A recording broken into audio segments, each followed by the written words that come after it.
Well, welcome to the Project Plum podcast. Thank A you. little unofficial intro. Did you want to introduce yourself a little bit?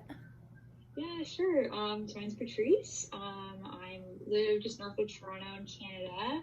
I don't know if a lot of your viewers are from the States, probably. Yeah. Or maybe from all over, who knows. But yeah, I live with my husband, Matt, my little dog, Ella, and my baby girl, Alethea, I gave birth to in December 2020, just before Christmas. That's an amazing little Christmas baby. Yeah, it was a pretty good Christmas present. I bet. Yeah. The baby I lost, I was actually supposed to give birth to in December, and so we had it all planned out, like a little Christmas outfit and everything like that. Aww. Yeah. But I had my baby this Christmas, or last Christmas, I should say. Yeah, so that's good that you got to have him during that time. Yeah. But I just wanted to have you on here to like kind of share your story, and I know it was a hard journey to get here, and I know it sucked really bad, but now that you're on the other side, I think it'll be really valuable to share your story and potentially help other women, because I know there have been instances like that have happened all over, and a lot of the time women blame themselves, and it's really sad. And I know even in my case, like, I blamed myself a lot of the time, you know, and I didn't even know the reason for losing my baby. So if you kind of just wanted to go into your story from the beginning and like how you got Alethea. Yeah, it's kind of a crazy story, actually. It's a little bit different, I think, than some other stories. So I guess I found out I was pregnant with my first baby in December, I think it was December 2019. So it was kind of like right before the COVID thing. So I guess it's kind of a precursor to a really rough 2020. So I ended up telling my husband I was pregnant on New Year's Eve. When the ball dropped, I had turned to him with a pregnancy test with a little bow on it. Oh my gosh, that's so cute. Yeah, it was really special. How long did you know when you told him? I had actually just officially found out like 3 days before, but I like knew. Oh, did we lose yet? Okay, we're good. Sorry. You're good. I just like knew pretty early. I don't know why. I just like knew when we conceived that I was pregnant. I don't know. It was like a weird feeling, but like I officially knew like 3 days before I told him. Yeah. Was that a hard 3 days? Yeah, because I wanted to surprise him on New Year's Eve, but it was really hard to keep it in. But yeah.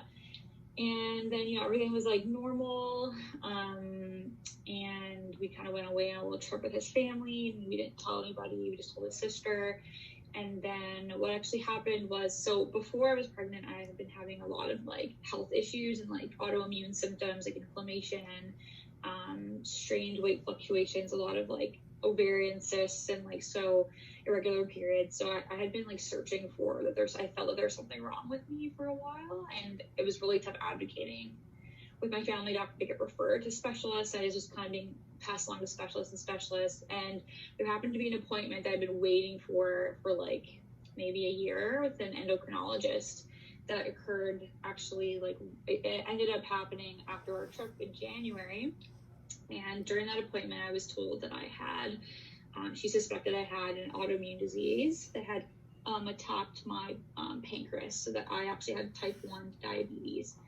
And so that was a shock for me. And my husband was out of the country, and my family was out of the country. Oh my God. And I was pregnant. Yeah, and she had informed me that she wasn't sure what could have happened to the baby in the time that I hadn't been on insulin during my pregnancy. So that was incredibly emotional, and I was having thoughts like, have I damaged my baby? Like, is she okay? And then it was just kind of like a whirlwind. I remember calling my husband, just crying, and we were just praying everything would be fine, and also trying to process, like, I've just been diagnosed with a lifelong debilitating disease. And how many weeks were you at this point?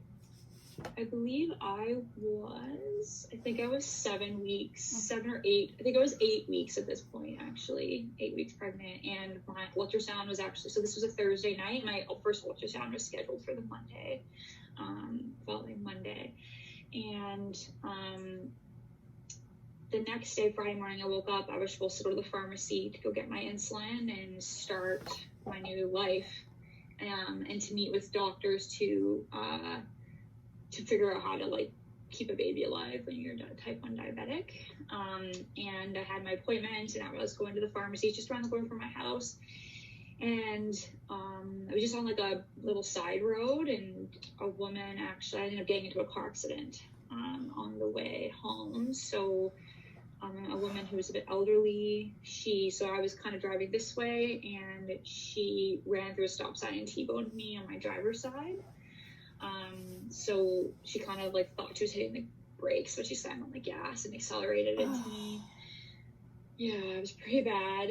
And so I remember that first impact, the airbag hit me and went right into my pelvis. And I like had like whiplash, went into the airbag, and then my car spun out and like crashed into a snowbank. And the airbag was at that point had been undeployed, so then I went right into the steering wheel. Everything just kind of got crunched again. And when I kind of like regained my consciousness, like my car was filled with smoke. I was kind of like out of it. I didn't know at the time that I had a severe concussion. But I just remember like the only thing I thought when she hit me was like, my baby's dead. My baby's dead. Like it was like, I just like felt it. I was like, there's no way. Yeah. So that was like pretty bad. I bet. I mean, I knew what happened, and like just hearing you talk about it is so sad, and I'm so sorry you had to go through that. Thanks. Yeah, it was pretty brutal. And your husband was still out of town when this happened then? Yeah, so I was in the car. There happened to be a fireman off duty that saw the accident and ran over to me because my car was on fire, and I was so like in shock, and just like he came in the car, and I was just like, my baby. He's like, turn off your car. Your car's slow, because my car was still running in the fire. And like, so he had to lean in the window and like turn my car off because I was like covered in smoke, and my car was about to like light up. And I had no idea, because I was just like, all I cared about was the baby. I didn't even cognizantly know what was going on. And then I started trying to call my husband, and it was like shaking. Finally got a hold of him, and he just got on the first plane he could and tried to get back home to me as soon as possible. But yeah, it was just, the whole medical thing was really rough after that accident, just hearing. I don't know if you want to hear about that process or... Yeah, definitely. I would definitely want to hear about your medical process. I'm just thinking about it, and that would just be so horrible to go through, especially the stress on top of finding out the medical situation and then having that happen. That was a lot at once. It was like in less than 24 hours my like entire life changed, and like what I had hoped for my future in many ways was just different. But yeah, so it was pretty rough. And the woman actually tried to drive away, and someone stopped her, which was really crazy. Yeah, that's insane. Yeah, and then, the paramedics came, and I felt like, I don't know, like, there's a lot of wonderful paramedics, and I just didn't get great ones that day, so it kind of contributed to my trauma. Like, I'd never been in an accident before, and I remember them saying, like, let's go, get out of the car. No one had assessed me for injuries, and I clearly was not. No one assessed you for injuries? No, like, they didn't check my neck, they didn't, like, no one assessed me, and they just like, let's go in the car, and I was really in a significant pain, and they're like, come on, let's go. And I remember just saying, so like, do I need to wait for the police? Like, is it a crime for me to leave the accident? Like, I don't know. Like, I don't know why I was even caring about that, but in that moment I was like, is this legal? And he's like, and I'll never forget, he looks at me and goes, well, you know what, you care more about your car, we can stay here, and who cares if your baby dies, but like, if that's the way you kind of want to be. I was like, what? And I just started crying, like, of course I care about my baby. He's like, well, then get up and let's go. And I was like, okay. Like, I was just so like treated so poorly in that moment. And I remember just like trying to get out of this car by myself, and I'm like just bruised and cut up, and no one's helping me, like carrying my bags and getting myself into the ambulance. Wasn't strapped down. This guy just sits down, starts typing on his computer, and I'm driving, and I'm like, should I put my seatbelt on? And he's like, oh yeah, that's probably a good idea. And I'm like, okay, like, just that's brutal. so wrong. That is so wrong. I've had some bad medical care, but it's even worse because you don't even, when you finally do come to and you finally can advocate for yourself, it's not like you remember their name or like anything like that. Like you're in such a chaotic like mindset that at the time you're just trying to think like, how can I survive? You know, like I just want to get out of this situation. I want to wake up from this nightmare. Like you're not thinking about the name you dealt with or anything like that. So like you can't even report anyone or anything. So they just continue doing the same shit.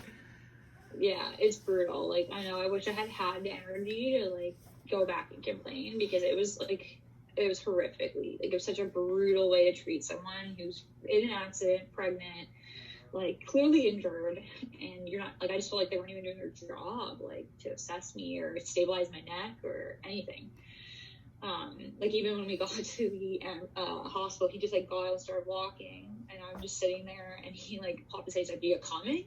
I'm like, okay, and then I'm like walking, and like I'm all like injured. And you should be in like a wheelchair, like, or like something. I had no idea what I don't understand. I don't understand the situation.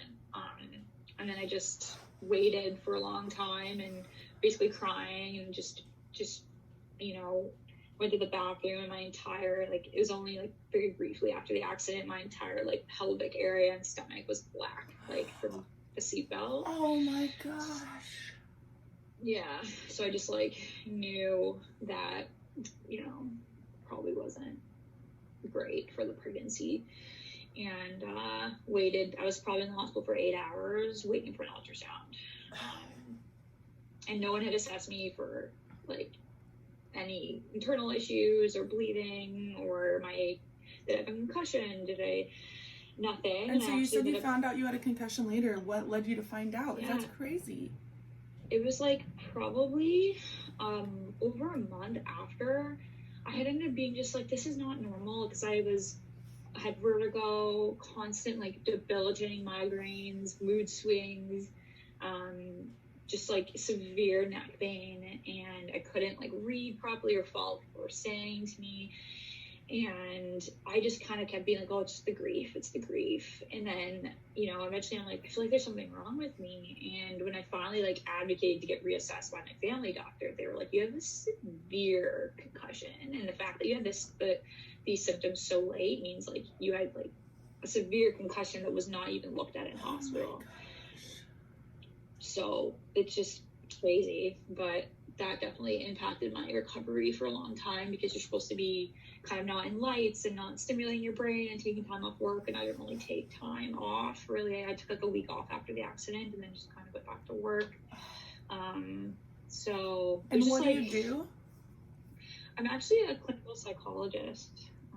So I work with children and teens with a variety of mental health issues, a lot of suicidal youth, self-harming youth, substance use. So that's amazing, but that's extremely hard to return to after dealing with brain trauma, like a concussion. You know, like that is very hard. It was definitely, it's a very emotional job to do when you're grieving and you have this unknown concussion. But yeah, I guess in the hospital I had the ultrasound, and they were basically like, there's no heartbeat, and we don't know for sure if that means anything. Like, it could just be, it's too early, you know, we'll take your HCG, and then you should go back on Monday, we'll do another HCG, compare it, and do a follow-up ultrasound. So I was trying to like stay positive. And then my husband ended up getting home shortly after I got home from the hospital, and you know, we were crying and just praying that, you know, it was going to be okay. But I'll never forget this moment. It was that Friday night, so I was hit by a car that morning. I think it was Friday around 2:30. I guess it would have been Saturday, 2:30 a.m. I just like woke up and just like it's weird. When I first got pregnant, I felt like this like energetic something, like some sort of energy light turn on in my uterus. It was almost like I can feel like an energy. It It's kind of weird. No, 100%. I know exactly what you're talking about because I felt the same way. Yeah, like I knew, that's how I knew I was pregnant way before I knew. And I just felt like, to me, like this was another part of like the trauma for me. Was I woke up at 2:30 in the morning and I felt the light go out. Like I just like felt it stop, and I just like knew my baby was dead. Like I knew in that moment, like that's when it died. She died. Oh my. Yeah. So for me, that was like, and then the next morning I had like spotting. I just like knew, like, yeah. So. And was your husband there at that point then? Yeah, he was there and was like, try to stay positive. Like, we don't know, and it could be anything. I felt the light go out. I felt it go out at 2:30. So, I tried to keep my hopes up all weekend. But then by Monday, he took off work and we went to get the blood work done and do the ultrasound. And then we just went to my parents' house just to kind of like, we didn't tell them we were pregnant. No one knew we were pregnant. Just to try to like be around family, and they knew I was in the accident, so they were like, how are you feeling and all that stuff, and they just didn't know the extent of it. And then that night around like 7, we were all like watching a movie on the couch together, and I had this alert on my phone that my blood work was in, and you can apparently look on it, like if you have this certain like account, you can see your results before you get told by a doctor. So I ended up opening it and I saw that my HCG from Friday had gone down like significantly. So I knew, I just told Matt, like, we need to go to the bedroom right now. I need to just, I went in there and showed him, and we just were just crying because we knew it was over. And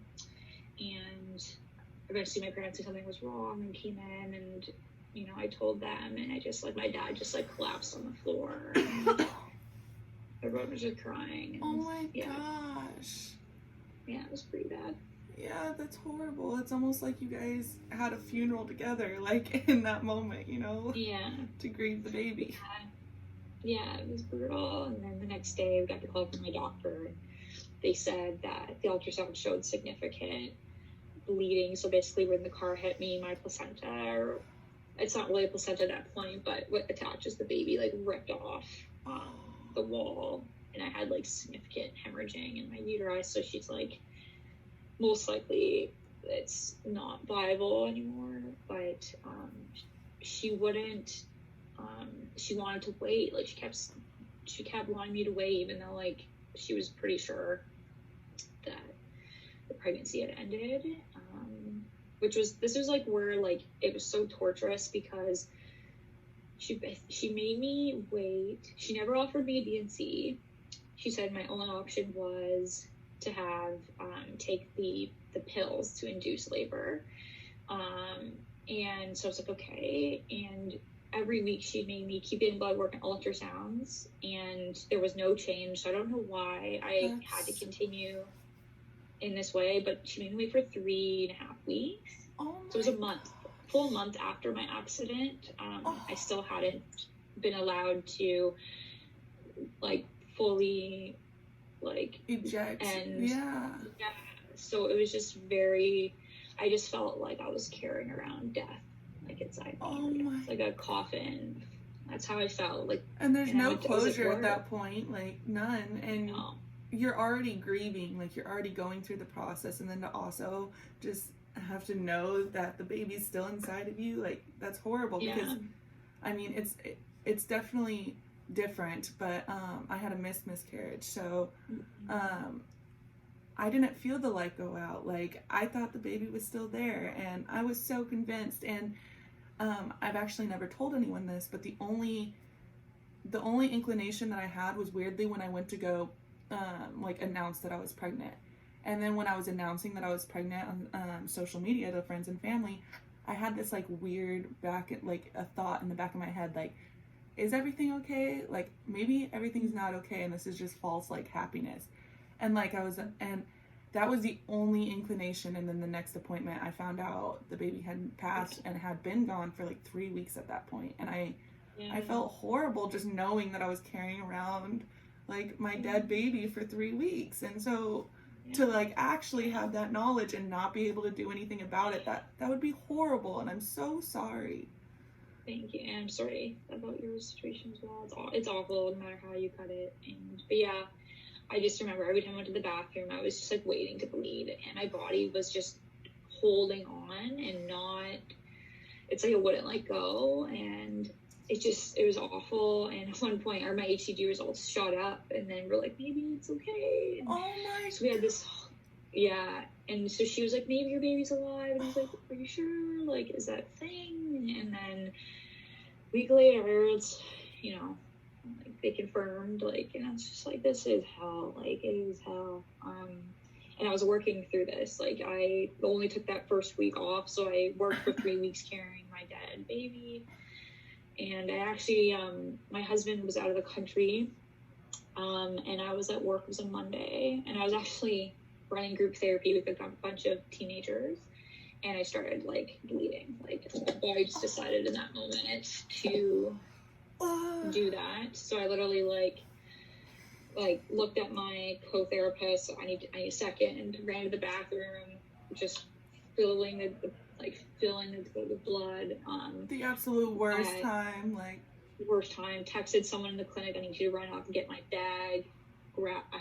I knew something. I had pads, so I knew this was going to happen at some point, and then grabbed a pad, put it on, and then jumped back in and was running therapy for a group of people. Like, I don't know how that was a thing. You are a freaking champ, because that is the hardest part, is when you see the blood, like, pour out of you. At least for me, like, I had never seen so much blood in my life. Like, it was crazy how much blood was pouring out of me, and I was just, no one prepares you for that. Like, and then I actually seen, like, the sac, like, come out, and I didn't even realize it was a sac at first, because the doctor tells you, like, you're just gonna like, your different pieces are gonna come out, like, everything's gonna be fine, and like, and then I saw the sac come out, and it, like, was a realization that was my baby, and like, it just hit so hard, and like, in the moment I was so panicked and so, like, sad and angry and just so many emotions that I just flushed, the toilet. And like,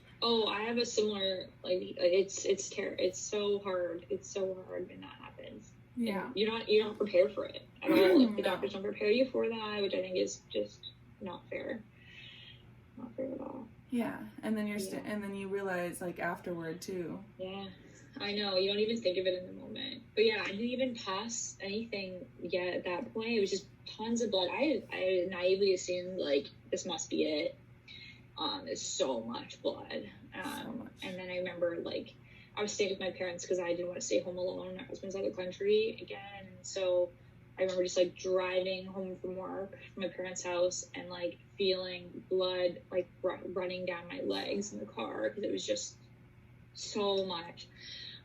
And still, like, my doctor, I was like, okay, it's probably, like, 3 days of bleeding. It was Wednesday. By then, I was sure, like, I had passed everything. And I had another ultrasound, and they said the entire sac, placenta, everything was still inside my body. So I don't know how that's possible, but they said I needed to take the pills to induce a full miscarriage again. And so I ended up calling my husband, like, I need you to come home. And I was told that the pills were going to be just like a heavy period. You'll get some cramping. That's what I was told as well. Yeah, it's not going to be super painful. It's just going to be, like, a little bit more intense. You won't see anything identifiable. Cool. Like, there's 2 days of pills. The first day wouldn't do anything. The second day would. So I kind of, like, was trying to time it around work. So I, like, booked some morning clients, like a crazy person, virtually at least. I think COVID hadn't happened yet. I don't think. It was like, it was like right before COVID. But I was still seeing someone virtually because I knew, something was going to happen that day.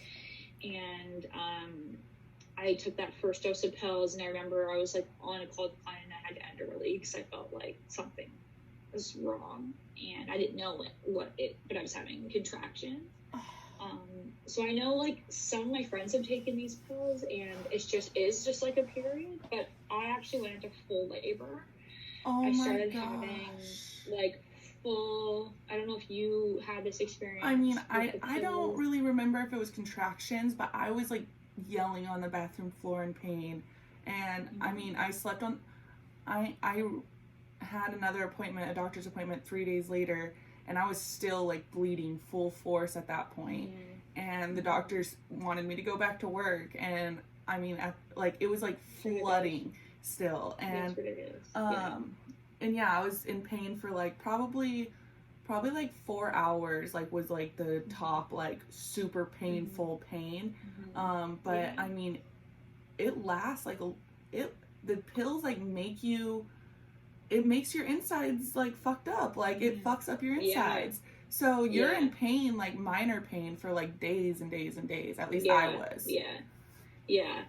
I can't even describe the like experience I went through that day. The first pills, the second pills didn't even do anything to me except for make me bleed more.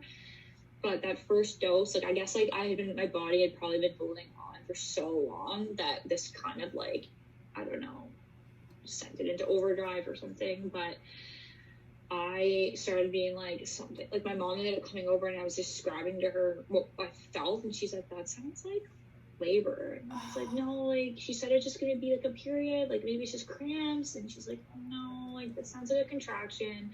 And I was like, it's probably nothing. So I kind of just like went about my day, and we started to get closer and closer together and last long. And it was literally like, now that I've been in labor, I was in labor, and I'll never forget like the pain. Like I ended up, I can't even describe it. I've been through, my daughter, I gave birth there naturally with nothing, and it was extremely painful, but I still think this was more painful, like physically more painful. And I had like nothing to like know.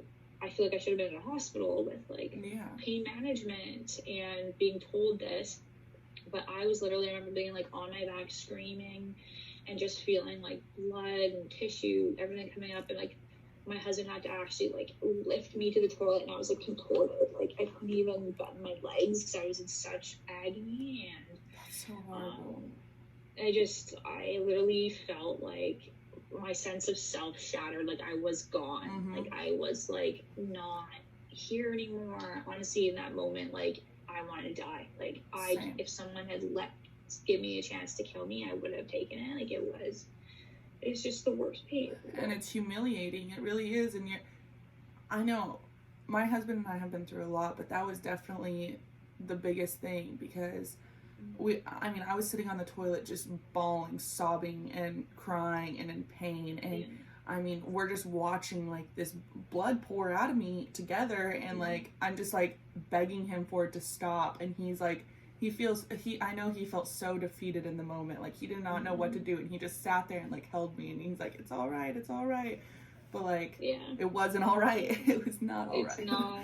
No, it's not. I know. My husband actually thought I was dying. He was freaking out. He's like, I think you're dying. Like, I think you're not going to survive this much blood loss. And I was like, don't tell me that. Like, I can't deal with that right now. And then he's like gone to call the phone with like a telehealth nurse. It's like a free nurse service. And he was like trying to get information. And I was just screaming in between contractions. And I just had to sit in the toilet because she kept just being like, how many pads are you filling up? I'm like, I can't have pads because chunks are falling out of me. Literally. I need to be on a toilet. Like, I'm not going to sit on human tissue.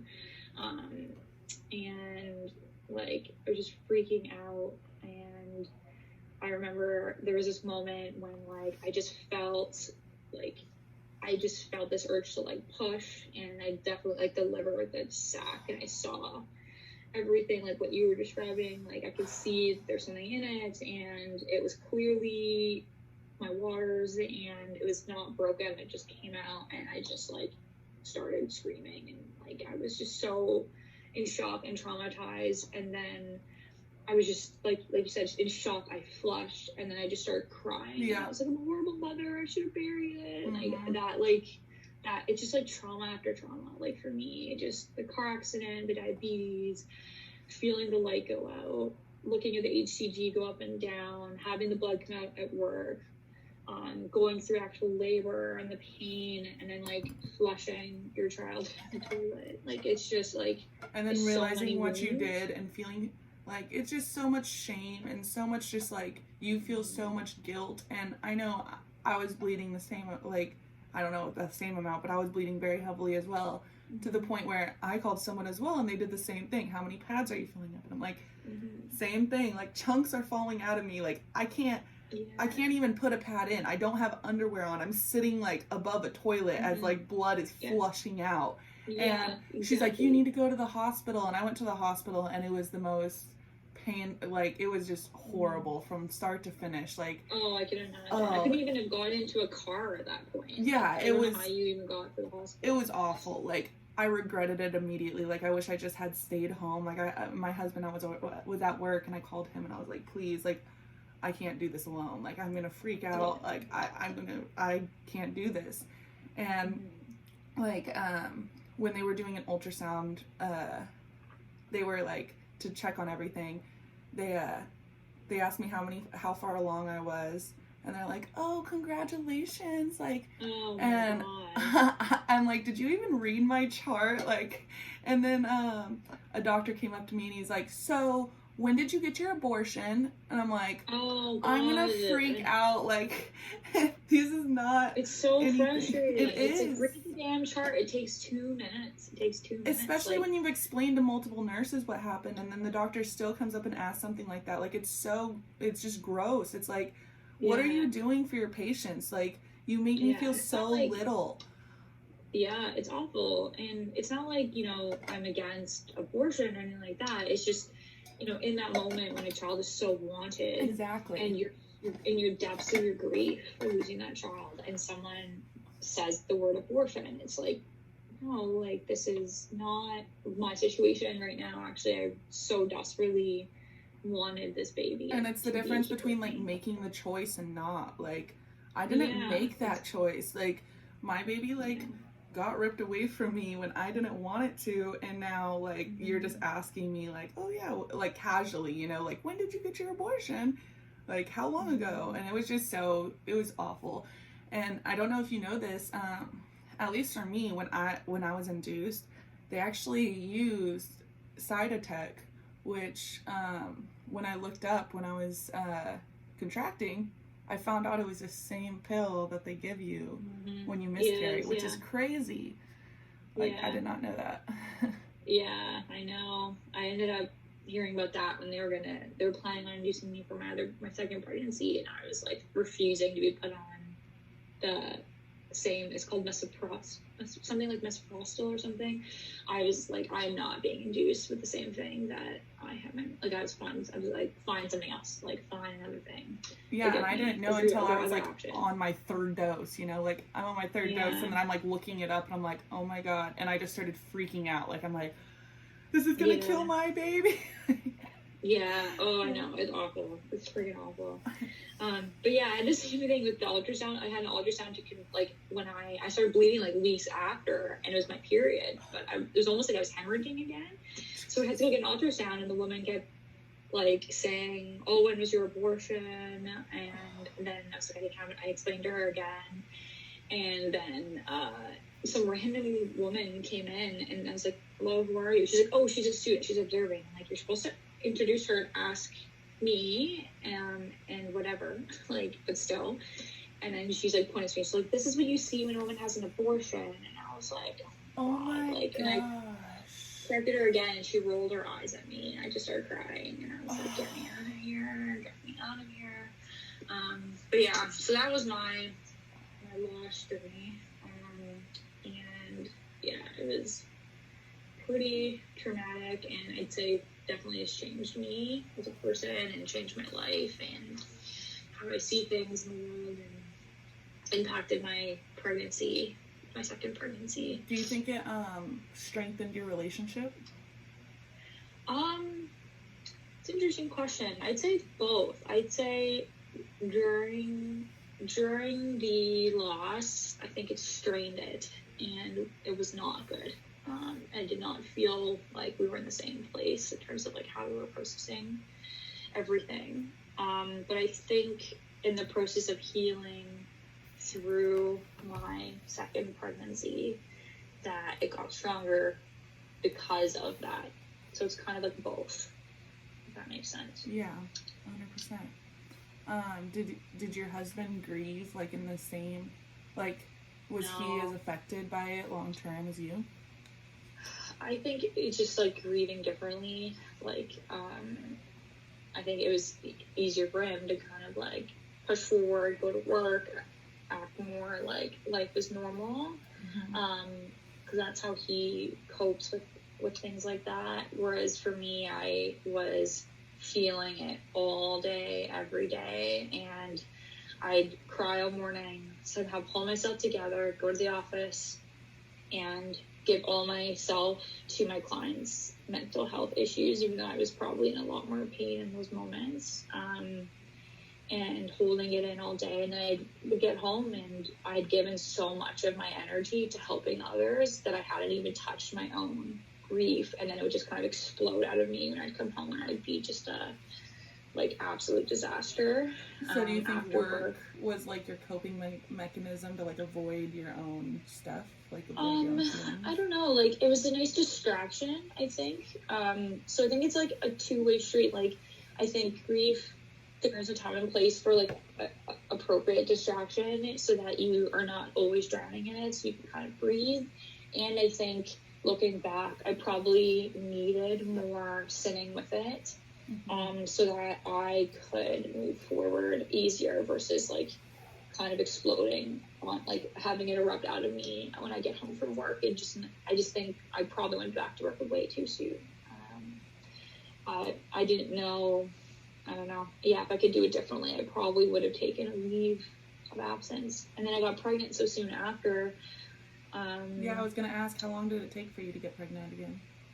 So I had my period, the first period, and then, so we waited like a full cycle, and then we tried for 2 cycles, and I got pregnant on the second one, which was really, like, I was kind of surprised that it happened that soon, and like, in retrospect, I probably wasn't fully ready to be pregnant. I remember we started trying, and I was like, feeling a lot of mixed feelings, because I was terrified that I maybe not be able to get pregnant, that I was terrified that I would get pregnant, and I wasn't sure I could survive this again, like, given how my mental health was, but, like, I just couldn't not be pregnant, like, I couldn't let cycles go by without trying, because I just, like, wanted to be pregnant again so badly. I feel the exact same way, like, it was like, when you finally find out you're pregnant, you're like, wait, was this a good idea? Should I have waited longer? Like, do I need more time to heal? Like, this is a lot. But you're also so excited, and it's just awesome. But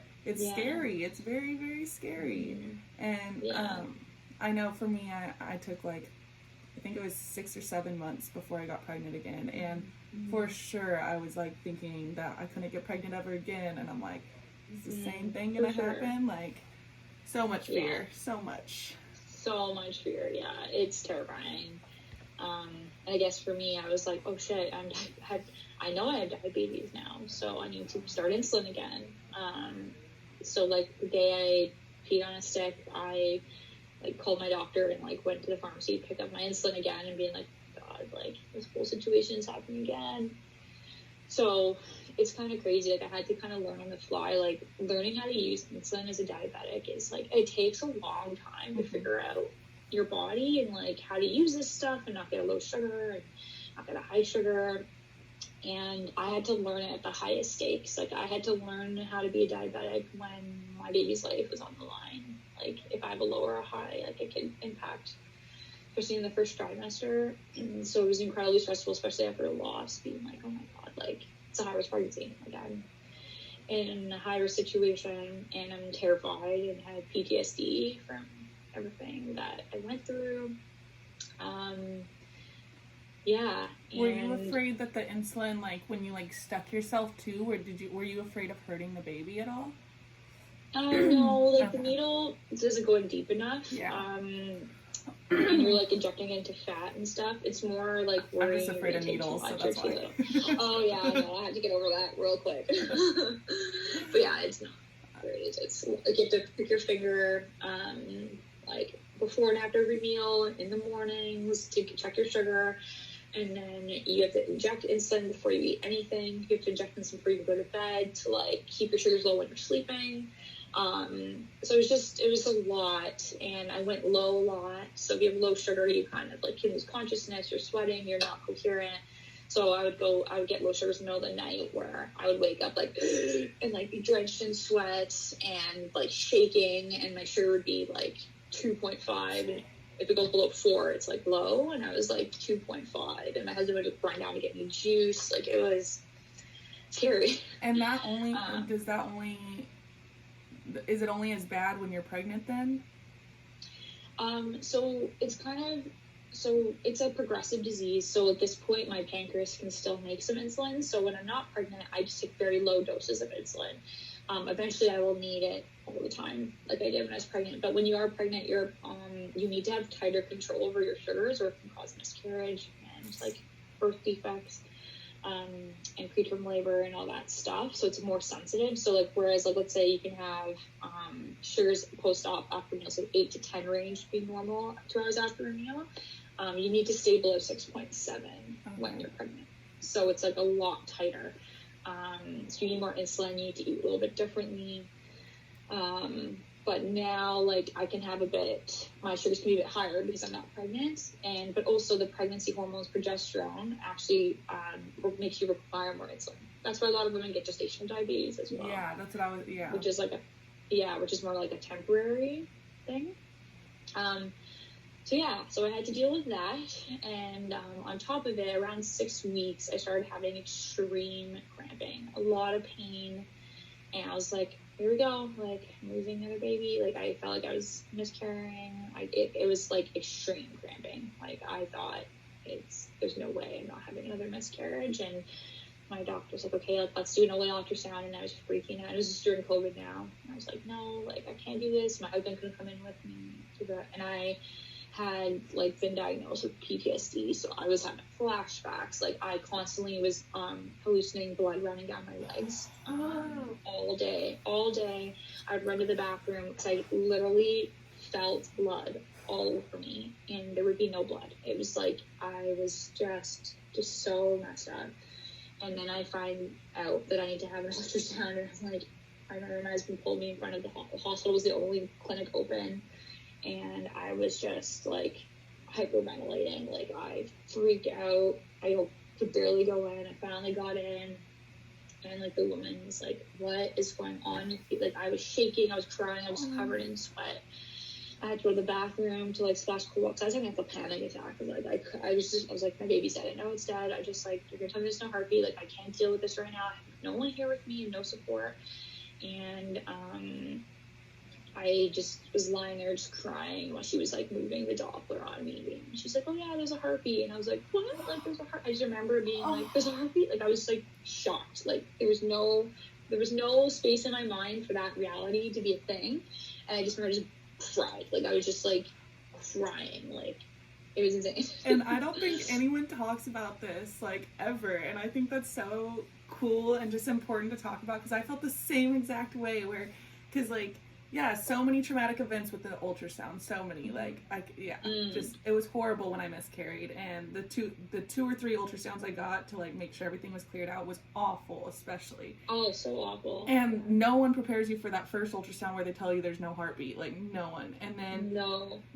To finally get that, like, because like I know when I had my son and then we got his first ultrasound, I wouldn't even look at the screen. I was faced the other direction. I was like, if like it's bad, just walk out of the room. Like, I don't want to hear the words. Like, don't even say the words, please. Like, just walk out. And I had a dream the night before I actually got his first ultrasound that felt so real, and I had gone to the doctor, and the doctor like walked out of the room and made a phone call, and I could hear him, and he's like, how do I tell her baby's dead? And so I thought that the dream was gonna come true, and then when you finally hear like there's a heartbeat, like it's like a relief, it's like crazy. A flood of just so many emotions. Yeah, I was in shock. Like, I honestly couldn't have, like, I was just like not even prepared for that to be a thing. Like, it was just like, what? Like, and I remember just seeing her little flick. It's like a little flicker. I'm like, oh my god, it's like, it's really there. Like, I can't believe this. So it was just insane. But yeah, speaking of the trauma of ultrasounds, I remember going in for like the confirmation that you're cleared out, and they know that's what it's for. And they put me in this room, ultrasound room, all around the wall is pregnancy photos and like what your baby will look like at different stages. And I was just like sitting there and I was crying. And I remember when I left the room, I went to the front desk and I was like, can I just like express a opinion? And she's like, well, I guess. And I'm like, you know, you have a bunch of rooms. There should be a room without photos of healthy pregnancies when you have a woman coming in for loss, because that was incredibly triggering for me. And I'm sure a lot of women leave here feeling like I feel like right now. And I was crying, as I said, and she was like, okay. Like, she looked pretty like perturbed by my comment, but I'm so glad you said something though, because they really don't deal with the clearing out ultrasound nearly as much as they should. Like, they don't consider the emotions of the mother. They don't consider what she's going through, the grieving process. Like, I was straight up just sobbing. And same thing, I was covered in a room with like healthy pregnancies, like the growth stage, like everything. And I'm just sitting there like staring away from the screen, sobbing my eyes out. And he's the doctor's sitting there with his nurse, and they're like looking at me sobbing, and he's like, I need you to look at the screen, ma'am. I need you to confirm that it's cleared out. Look at the screen. As I'm like literally weeping, and I'm like and I'm like looking at the screen, and he's like, it's right there. See, there's nothing there, so just so you know, everything's good. And I'm like, okay, like it's crazy. Awful. Yeah, I just don't. It's so simple. Just remove the pictures. It's not that hard. Have one room in your clinic that has no baby things in them, and just it would make a big difference. And I feel like miscarriage is common enough where this isn't too much to ask for, you know, like. No, it's one in four women pregnancies. It's not even 1 in 4 women pregnancies. That's way more. 1 in 4 pregnancies. Yeah. That is like tons of women. Yeah. Like, that's crazy. Because that could be multiple pregnancies. Yeah. Exactly. It's just, it boggles my mind. But yeah, so we saw the heartbeat. I was like, cool. And then but then it continued, right? As you know, like, I ended up getting a phone call from my doctor a few days later, and she told me that they saw, it's called a subchorionic hemorrhage. Apparently, like, a lot of women I connected with have had this. It's like a bleed in your uterus, like where the baby attaches. Kind of pulls away a little bit, and then it fills with blood. And the risk with it is that it can either burst, and the blood can irritate the sac and pop the sac too early, and the baby will die. Or it starts to grow so much that it pulls your placenta off the wall, and you basically have hemorrhaging. Which is so traumatizing to hear right after that happened to you. Exactly. And so they suspect that it could be something to do with the autoimmune disease, like my body was rejecting the pregnancy early on when she attached, and that I probably had scar tissue from the car accident, so it didn't attach properly in that situation either. So I'll never forget, I was sitting and I was like, oh, but like, it's okay, right? And she's like, well, you know, the fetal heart rate's below what we would expect, and you know, there is a hemorrhage. She's like, I'd probably give you a 50-50 shot. And I was just like, I was in such a dark place. And then I started bleeding again a week later, like clots, blood. Just, I assumed in that moment that I was having another miscarriage. Yeah, I bet. What else could you think? Like, that's horrible. Yeah. I didn't know you were having like clots and stuff. That is. Yeah. And apparently, like, that can happen with a hematoma that's active. And so I had to go to the same hospital I miscarried at and wait again all day for ultrasound. And thankfully, they used their baby looked good. Hematoma was larger, and then I was put on bed rest. And then I was on bed rest for the first 4.5 months of my pregnancy because anytime I would walk, I'd bleed. But then the funny thing is, you have diabetes. Diabetes matched my movement.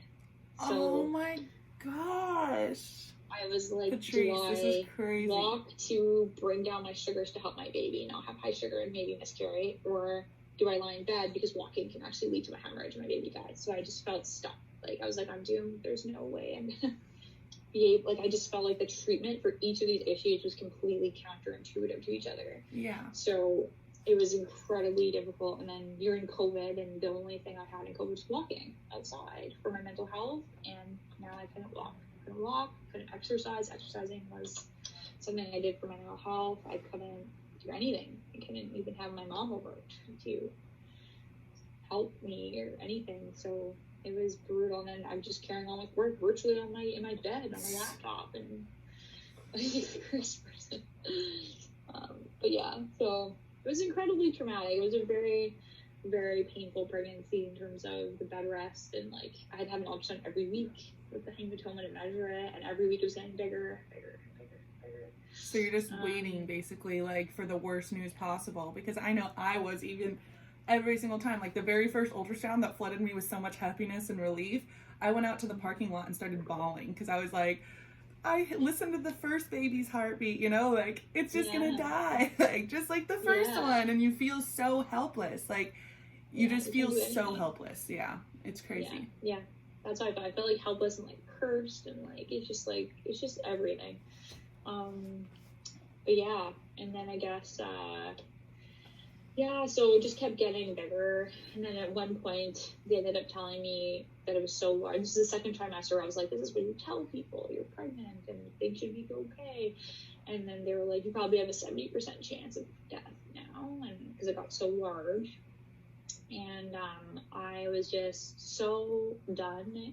I started doing my own research. I found this supplement online called geez, I can't remember.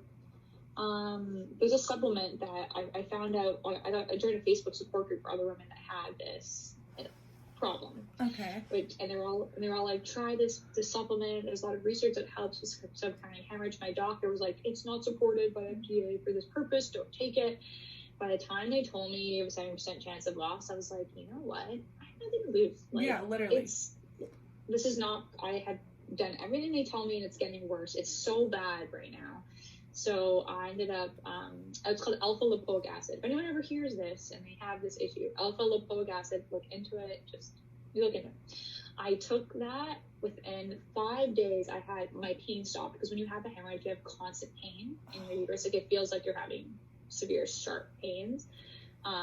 Stopped, and I was like, okay, it's interesting. And then my follow-up ultrasound a week later, it had decreased by like 75% in size. Like, oh my gosh, 75%?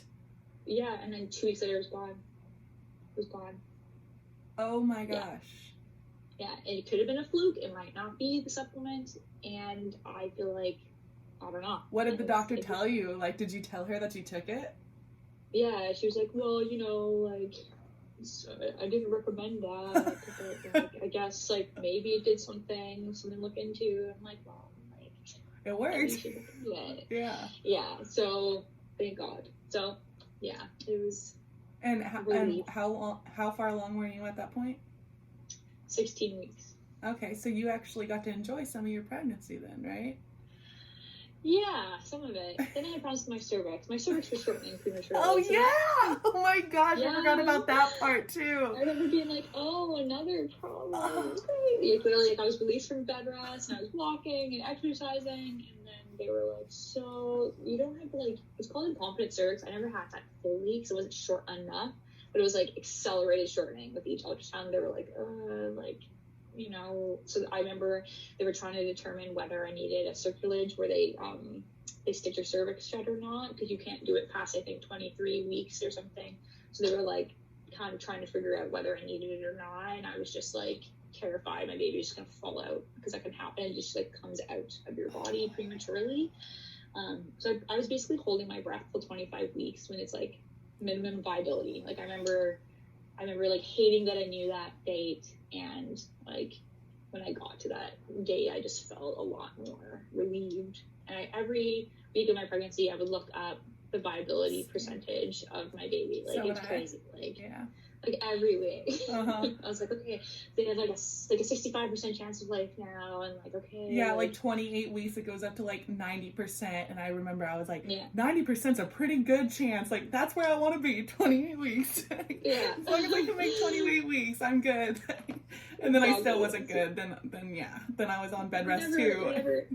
Yeah, you do on bed rest. Yeah, you were on like the second half. My second half, I feel like my third trimester was my best trimester, which is crazy because that's when everyone hates it. I was like, third trimester sucks. I'm like, hey, that's when I was on bed rest. I was doing okay. Like, the baby was still in there. Like, so for me, like, my third trimester was my favorite because I was a lot more confident that things, obviously I was always worried there would be a heartbeat or something would happen.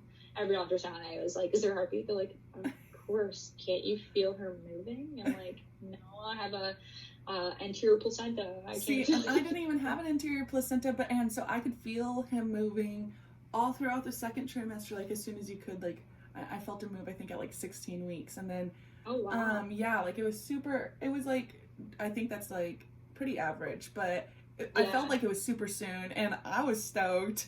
And then I think I was like around 30 weeks or 30, it was like 30 or 32 weeks, I believe, I stopped feeling him completely, and it was crazy. Yeah, and then they made me feel like I didn't know what to look for. They're like, have you tried laying on your side? Have you tried drinking water? Have you tried drinking something sugary? Like, I'm like, yes, I've tried all these things. I don't feel my baby move. I don't know what to tell you. And they're like, do you know what to look for? I'm like, I felt my baby move the whole time. Like, I randomly don't feel it. Yeah, exactly. It's crazy. But they just don't believe you sometimes. It's so frustrating, I know. And and then of course I had the anterior placenta. So like paranoid trauma mom, can't feel her baby move. I was honestly, I probably went to labor and delivery like 15 times for reduced fetal movement, because I literally can't feel anything. Like she would, depending on where she would sit, if she would sit right behind my placenta, it was like zero movement all of a sudden. It's so scary. Yeah, and then she'd move to the side. I'd be like, oh, there you are. But, like, it depends on where she was. So it was just, you add that to someone with PTSD related to pregnancy loss. It's like, plus you're in a high, like you're literally, like your files like high risk pregnancy, diabetes, like hemorrhage, and you're like. And how was your birth?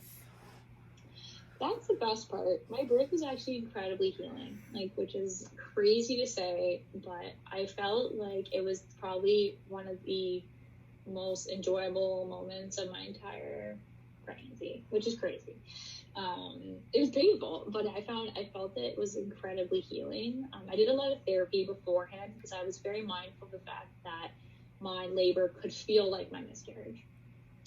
And I didn't want the moment I brought my daughter to the world to feel like loss and grief. So I did a lot of treatment, visualizations, and just kind of visualizing contractions as like bringing her to me. My body knows what it's doing, and that this isn't medical. This is natural, and like my body can do this, and that I'm strong. And I was really fit. Like I worked out a lot in my third trimester, so I felt like really in shape. And like good. And I remember I did this like meditation the day I gave birth, and I came downstairs and I was like, we're both ready. Like I feel like I'm gonna give birth today. Like I'm ready. And 20 minutes later, my water broke, and I was but yeah, basically my water broke at 8:30 p.m. and I pushed her out at 11:30. So it was 3 hours of labor. That's crazy. Yeah, and I was going to be induced maybe 5-6 days later, and I was so I really was struggling with being induced, like emotionally speaking. I remember you were messaging me back and forth on like whether you yeah, I remember that. I really didn't want to do it, and then my body just like went for it, and I remember being like relaxed at home with tea and candles. My husband's like, let's go to the hospital, let's go to the hospital. I'm like, no, we have time. All the books say to wait. I haven't had contractions yet. And my contractions went from I had one contraction that was 20 minutes apart, and then after that, they're all 1 minute apart. I'm like, oh my god, we gotta go to the hospital. It's just I dilated to 10 centimeters in an hour. That is crazy. Your body's like, finally, let's do this. Yeah, it was so intense. So my contractions were incredibly painful because I was just dilating crazy. I got to the hospital, the nurse didn't believe me. She's like, okay, honey, we're gonna put you on your back and put the sensors on me. I'm like, no, I'm in labor. I need to be admitted. And she kept trying to put sensors on me, and I was freaking out. I'm like, just check my cervix. She's like, oh my god, you're 5 centimeters right. I'm like, I know, I need to be admitted. I literally walked across the hallway, and then she was like, okay, you're not managing pain well. You're really early on in labor. You probably should get epidural. And I was like, okay, whatever. This is so bad. If this is early on, I can't do this for hours. And then eventually I was like, I feel like I have to push. He was about to put the epidural in, and she's like, no, you don't. I'm like, no, I think something's wrong. And she felt, she's like, you're 10 centimeters. I can feel the head. We're going. I was like, I told you. Right? I went from 6 to 10 in 30 minutes. And the nurse didn't believe me. And she was like, we just checked you 30 minutes ago and you were only a 6. You're fine. And I'm like, I feel like I have to push. Like, you don't understand. Yeah, like, I know my body. Exactly. Yeah. And like the baby was actually in distress. So her heart rate was low. We didn't know the cord was wrapped around her neck. And they kept trying to put me on my back. And I kept feeling like something's wrong. I'd be on my side. And they just kept doing that. And eventually the OB was like, okay, like, just listen to her, let's put her on her back. And the heart rate went up. So apparently when I was on my back, the cord was being pinched, but when I was on my side, it wasn't. And I just like knew in my body that something was like wrong intuitively. And then once I did that, they wanted to do a C-section, but like I was pushing so well, like I was really like in shape, and they were like, you know what, like he's like, I'm gonna give you this amount of time, like you get her out as quick as you can, or we're gonna go to surgery. And I just like friggin' gave her, and I got her out, and I could see there was a broken light above my head, and I could see it was like a reflective surface. I could see the birth, and I was like, love it. Yeah, I was like, I got this. And like, I don't know, when she came out, I heard her cry. I just felt so powerful, and like, I don't know, like it just, to me, it was like a very healing to give birth to life and to like have my body do something right, even though it's been falling apart for so long. I was barely holding my body together for so long. But yeah, it was incredibly healing, I found. Yeah. And I think your story is like the definition of trust your intuition and trust your body, because like you really should trust your body. Like you knew immediately everything that was happening, even when you were told like you're crazy. Yeah, like you're not that far along. No, I'm ready to birth. Exactly. Yeah. Do you think you're gonna have another baby? I would like to try for another one. Yeah, if I'm lucky enough. I'm really scared I'm gonna have another miscarriage, but yeah, I definitely would love to have at least one more living child. Do you think you were built to be a mom? Like, do you think you naturally like took up that ability as soon as she was born, that it was like easier? Yeah. I don't know. I think like yes and no. Like I think being a mom, it's weird. It's like I always thought it'd be like a light switch coming off, and then I feel so different. Just like when I got married, and I feel so different as a wife. But really for me, things like happen. It's like a gradual process where you're slowly like slip into this new version of yourself. But I did find, like, I know not everyone feels like a connection immediately to their baby, which is totally fine, normal. But I felt such an intense bond with her during pregnancy that I felt that so much when she came out. And yeah, like I think breastfeeding's incredibly hard. That is a learning process, no matter what you feel like as a mother, I think. But other than that, I'd say, yeah, I feel like it came pretty naturally to just be this person for her. That's amazing. Yeah. Well, is there anything that else you wanted to share? Anything about your motherhood journey? I don't know. I guess, like, I'm trying to think of something else I want to share. I guess, just in terms of women who've gone through loss, and, it's not like your baby's job to heal you. And, it's like doing that work beforehand, I think it's so helpful.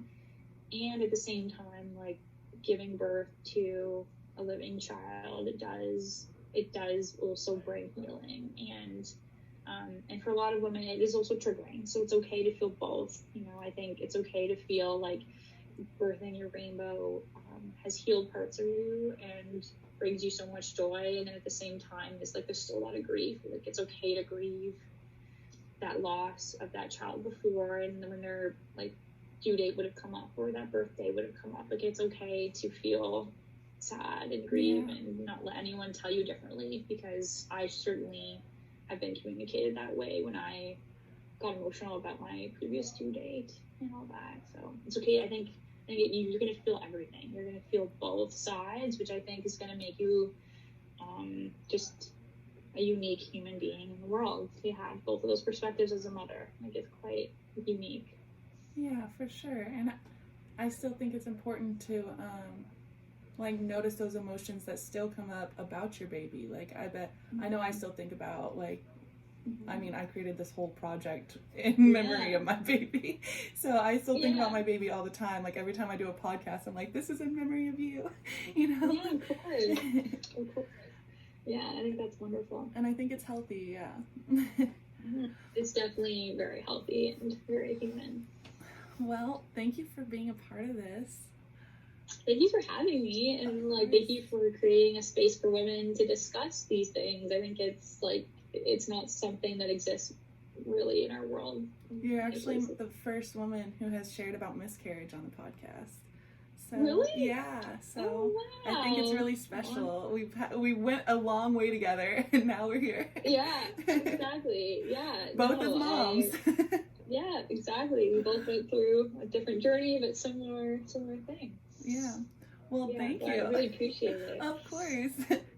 Well, I hope to talk to you soon. I'm going to go pick up my son. Yeah, go for it. Go for it. My baby's going to get it soon. He needs to be breastfed again. I'm a slave to the boob right now. Same. Yeah. So am I still. But I'll talk to you later. Yeah, thanks for having me. Bye. Bye.